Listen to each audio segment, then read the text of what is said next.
Hi, I'm Jodie from Jenny Bean Consultancy. I'm here to talk to you today about the acronym T.I.C.K.S. T.I.C.K.S is used as a safety guideline here in the UK, and I'm just going to go through each of those points and break it down and explain what it actually means.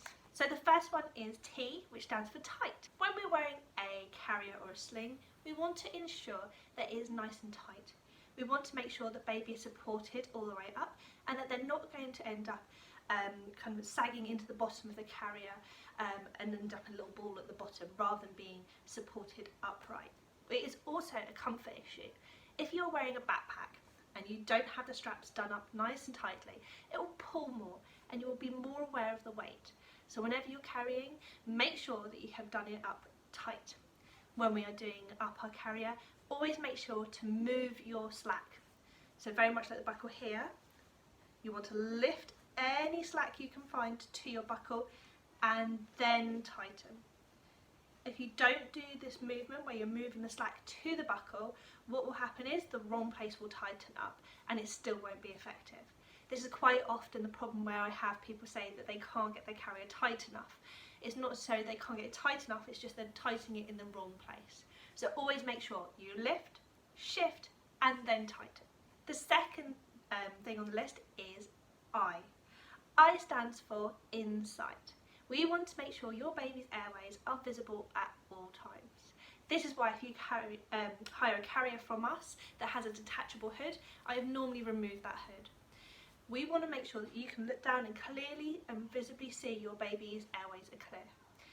Children will go into respiratory arrest before they'll go into cardiac arrest, which is very much why if you do your baby CPR training, they will tell you to do 5 initial rescue breaths before you start doing CPR, as opposed to an adult who you'd start with doing the chest compressions and then go into your airway. We want to make sure those airways are looked after. They could get anything in their mouths at any time, so we're just going to always be very aware of that. We're going to keep them on the hard part of our chest and be able to see down into their airways. Try not to cover up with muslins or hoods to a point where you cannot see those airways. Always make sure you use them at an angle instead so that they're always nice and clear. The next one is a very, very misunderstood one, and this is close enough to kiss. This isn't quite a fluffy rule to go by. So close enough to kiss will look very different for each person because your neck could be longer, your torso could be longer, but what does it actually mean? Close enough to kiss is about boobs. That's all it's about. So if you've had a mastectomy, it doesn't apply to you. If you're a toned man, it doesn't apply to you. If you're a gentleman of larger stature, it may apply to you. Anyone who has softer tissue on their chest area needs to be aware that baby's face is not in that soft tissue. Always make sure they are on the hard part of your chest. This way, even if the child decides to sleep nose into your chest, there is nothing blocking their nostrils. If you bring them down into the breast tissue, then potentially that soft tissue could wrap around the nostrils and cause a respiratory issue. That's why we always keep them nice and high on the hard part of your chest. Again, this will look very different from each person depending on where that soft tissue starts and where the hard part of your chest begins. So always be aware of that, what is right for you and your child. Of course, again, comfort comes into this.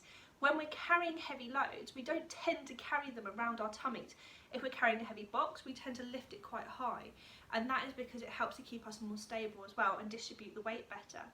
So having the child nice and high will also help with your comfort when you're carrying as well. If you are using a narrow base carrier, then it can also be an issue for gentlemen who may not want to have the child's legs at a lower height to, as if they were higher, we can keep them up and away from that waistline.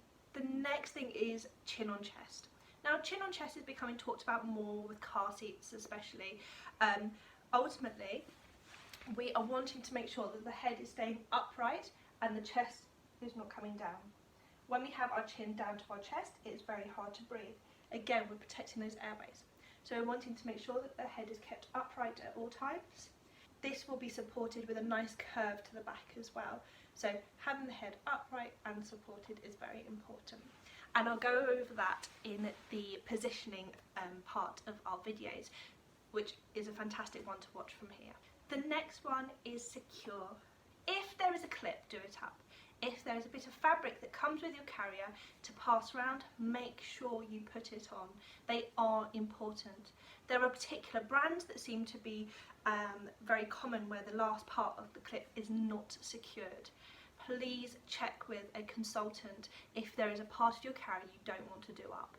Ask them why, and they'll be able to explain to you whether it is essential or not. Most of the time, if there is a buckle or a pass there, it is there for a reason.